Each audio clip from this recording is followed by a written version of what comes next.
International Comedy Festival is upon us, and it's so wonderful now to welcome to the show a very funny woman. Her name is Anna Piper-Scott. Hello, Anna.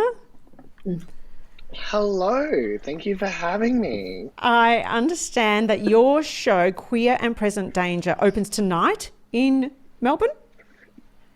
Yes, tonight at 10 p.m. at the Butterfly Club.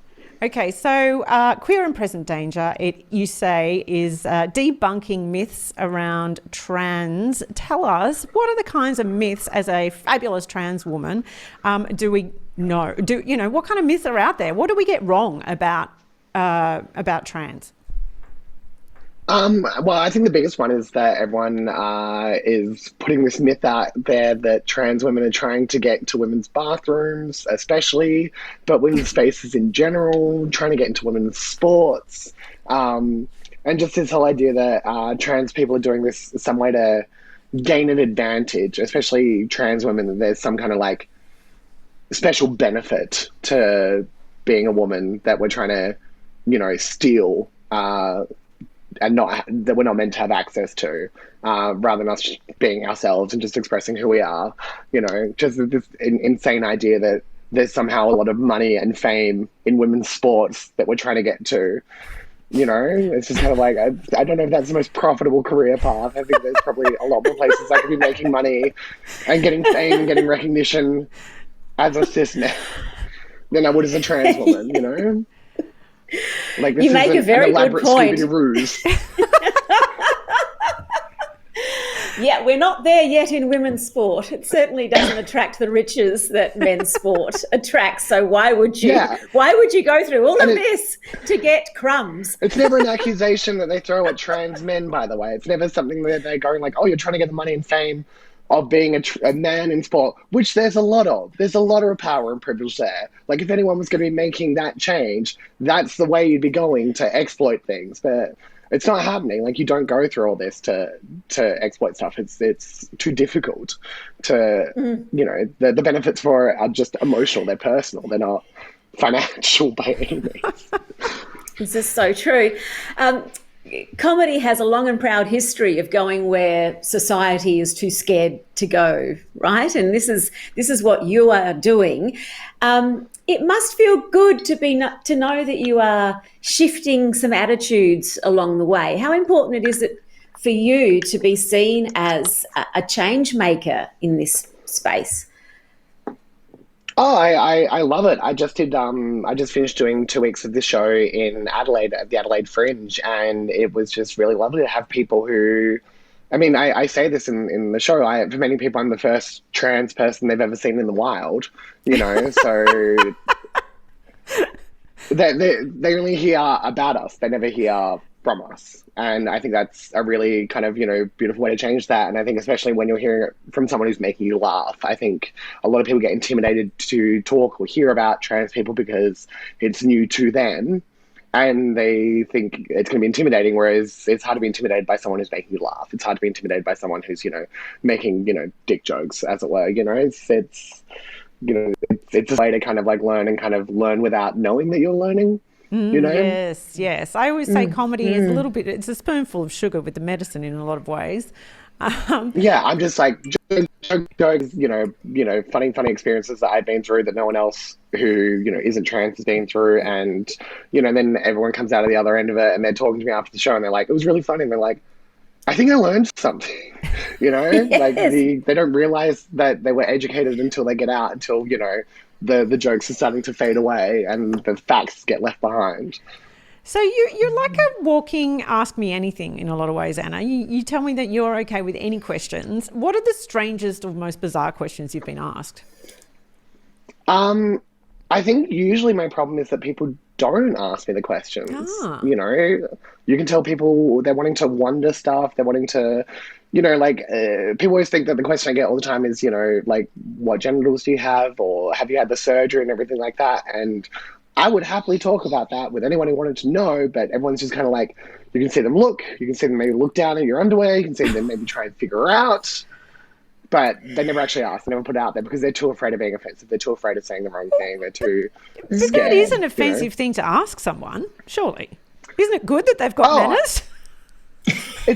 good that they've got manners, but I would personally rather that I was out there letting people know, having the conversations. You know, I think there's a lot of really interesting things to be said about how trans people feel about their genitals. I think a lot of people have this idea that trans people going around hating their bodies the entire time, that, you know, this whole idea that we're like trapped in the wrong body. And I don't feel trapped in the wrong body, and I don't think of myself as having a man's body. I don't think of myself as having a man's genitals. You know, like, I am a woman with a dick, therefore I have a woman's dick. You know, that's how I think about things. And you know, I hate how my body is treated by society, and sometimes I would like to change that to make it more easy for me to move about society. But it's not my body that's the problem. It's how my body is viewed. And I think that's a very common experience for a lot of women, regardless of how they've come about their gender. You know, I know plenty of women who are plus size who feel the same way when I talk to them. It's just like, oh, I don't hate that I'm fat. I hate that everyone makes me feel bad for being fat. You know? It sounds to me like you bring a lot of joy to this conversation, and so often we're led to believe it's all very confronting. You've got joy in your voice, you've got joy in your face. What do you say to people who might be thinking, oh, I don't know whether to go to that show or not because it is too confronting? Oh, I mean, it's a very joyful show. I mean, the whole point of what I'm trying to do at the moment is make everyone realize how happy this is. Like, that's the running theme throughout the show, is that every story that you normally get to hear about trans people is about the tragedy, the pain, the trauma, all the things that are wrong with being trans, all the things that are hard about being trans. And I kind of do the show as a way to kind of show, like, look how liberated I am, look how happy I am, look how excited I am. Like, being trans is a gift, or at least being able to be open and claim it is a gift, you know, that I get to live with authenticity in a way that few people get to, you know, because once you come out as this, you kind of don't get to fit in, and that's a bit liberating, because you're like, well, if I can't fit in with my gender status, I'm not going to fit in with my opinions on music, I'm not going to fit in with how I feel about politics, I'm not going to fit in with all these things. I can just go and be who I want to be and find the people who connect with that, rather than trying to pretend to be someone that is relatable. And it's a very joyful show because of that. You know, it's a show where I always feel like people come out of the show kind of, you know, if they're not trans, going, kind of wish I was trans. It sounds fun. It sounds liberating. It sounds exciting. Like well, you know, I think I don't want to speak on behalf of them, but what I'm really responding to right now is how liberated you are in yourself as a person. And you're right that I think in general, so many of us are fearful of being ourselves, whatever version of that we are. Like, we just are always aware of, what are people going to think? Am I going to fit in? Am I going to make my parents happy? Am I going to, you know, fit in at work? Like, it's just hearing you speak, I think it's really quite, it's revolutionary to hear someone so liberated and so happy with who they are. Yeah, well, I mean, when I was in the closet, when I was pretending to be a boy, I was so worried about saying the wrong thing, because I was worried about letting this secret out. But I was just, on top of that, like, so convinced that I could make everyone like me, that I could please everyone, that I could be everyone's best friend, everyone's favorite person. And now I am instead being this person where I'm like, I've already said the wrong thing. Like, saying that you're trans is the most wrong thing you can say, or one of the most wrong things you can say in this society at that moment. I said that, and it actually brought a lot of love and affection in my life. It made a lot of people like me more. So I'm just going to keep saying the wrong thing if it's the thing I believe, and maybe it won't be the wrong thing. And maybe a bunch of other people will be like, actually, now that she said that, that sounds like the right thing. And everything else I was trying to believe was the wrong thing, you know? Are you funnier now than when you were a man? Oh, absolutely. Absolutely, 100%. I mean, I generally believe that women are funnier than men. You know, like, I feel like I sometimes end up in those, like, cliches about stand-up comedy, but in reverse. I'm just kind of like, I just don't find men funny. You know, they just keep talking about this all the time. You know, like, I think women. My feeling is that a lot of men are funny in the same way, and I feel like all the women I know are funny in different ways, and they're coming from different perspectives, and especially queer people on top of that. I feel like a lot of men get into stand-up comedy and they're trying to be a specific comedian they grew up watching. You know, they're like, oh, I want to be Eddie Murphy. I want to be, you know, Bill Burr. I want to be whoever. Like, you know, I'm trying to become this comedian. I'm trying to emulate this person. Whereas, you know, now that I'm out as a trans woman, I'm like, there's no trans woman comedian for me to emulate. I have to be that comedian. I have to find that unique voice. I have to be the comedian for people to emulate because I don't have anyone to emulate myself. And I think that's the same to an extent for women. I think that's the same to an extent for queer people. And I think, again, like that's one of the gifts. That's one of the perks of being trans is that I don't get to pretend to be someone else. I don't have to because of that. Anna, just finally, and it may not be a funny thing to ask you, but I'm really fascinated as someone who has lived life as a man and lived life as a woman. What is your perspective on this extraordinary time where gender equality is really front and centre because of the headlines and the news cycle that is just every day we're reading more and more shocking things, and we're having conversations in ways that we've needed to for a very long time. What do you see around women's role and how we're treated in society versus the way men are treated? What are your observations having lived both sides of this fence? I mean, I think that is one of the benefits of including trans women in feminism. There's a lot of feminists who try and, exclude trans women, or they at least have this kind of like notion of like, there's so many other things to do for women that we'll get to the trans stuff later. Like that's further down the to-do list. But I have this kind of feeling that like I'm a double agent. I've been on both sides of it. I can let you know how things are on the other side. And I think one of the things that kind of gets lost in the conversation is that, like men need to be stepping up and, challenging men and stuff like that. But I don't think everyone necessarily realizes how ostracized men become when they do that. Yeah. And because that's the thing, when I was living as a man, because I related and identified with women so much, can't figure out why.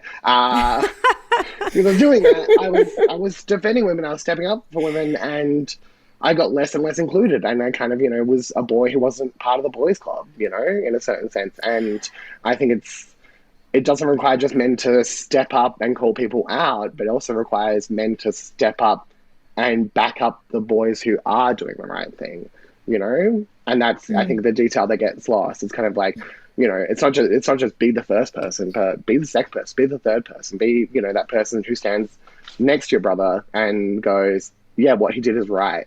He stood up, he said the right thing, he leaked this video, and I support him for doing that, and I think he's great for doing that. And men need to be doing that. Men need to be supporting each other, not just supporting women, if that makes sense. Just one more from me on feminism. I mean, as a feminist, I've been watching the debate and the discussion about feminism and trans women, that J.K. Rowling and others have contributed to. Do you feel as though the feminist movement has rolled out the welcome mat to you? I think it's all kinds of, I know plenty of women who have. It tends to be women who are marginalized in another way. So I get welcomed by lesbian women. I get welcomed by women of color, women with disabilities and stuff like that, because they understand that being a woman is not the only way that you can be marginalized in society, that there are other factors, that intersectionality. But cis, straight, white women kind of think they are the experts in what it is to be excluded, and it's not true. But it happens. I think the women who do include me realize that I have a lot to add to the conversation, and that when you include all these people with these different experiences and different, marginalizations, you end up seeing the parallels. That the way transphobia and sexism end up being kind of parallels for each other, and the things that affect me as a trans woman are also affecting cis women. The way people punish me for not being woman enough in my body is also ways that other women get punished because they don't menstruate the right way, or they're not able to conceive, or they, their body is too hairy from PCOS or endometriosis or any of these things that their body has failed to be a woman's body in ways that mine has also failed. And the stuff that affects me and marginalizes me marginalizes them as well. And that if you help me with my marginalization, it's also helping you with yours. Oh, and it's doing yes, it does. Delight to speak with you, because what you're really challenging us to do, which is what Broad Radio is all about, is to just think of people as individuals, not one homogenized version of being a gender, and not one homogenized version of being a person or a woman or anything. Just let's look at the individual and celebrate each individual and their glorious diversity. Yeah, it's just my whole philosophy is just including as many people as possible, and I think people don't realize how powerful that is. In my show I make two very oblique reference to asexuals. I just say in the list of like queer people, I include asexuals, and when I talk about transphobia, I mention acephobia, and I've had people come up to me after the show and be like, "I am asexual. No one ever talks about us. That was so amazing. I feel so included. Can I please have a hug?" Blah blah blah. I'm like, I just mentioned you existed. I didn't talk about anything you're struggling with, anything you're facing. Like, that inclusion is so powerful that just kind of even hearing yourself get mentioned when you don't normally just makes people like want to cry and want to hug me, And I'm like, why would you not want to be doing that for people all the time? Oh, it's amazing. Anna Piper Scott, thank you so much for joining us. And why don't you get along and see Anna? The tickets are at comedyfestival.com.au. All the best with your season. I know it is a ripping show. Starts tonight. I'm so excited. I'm excited for you. And it's had rave reviews, so do get along and see it. Thanks so much, Anna. Thanks for having me. All the best. We'll see you again on Broad Radio sometime. Keep up.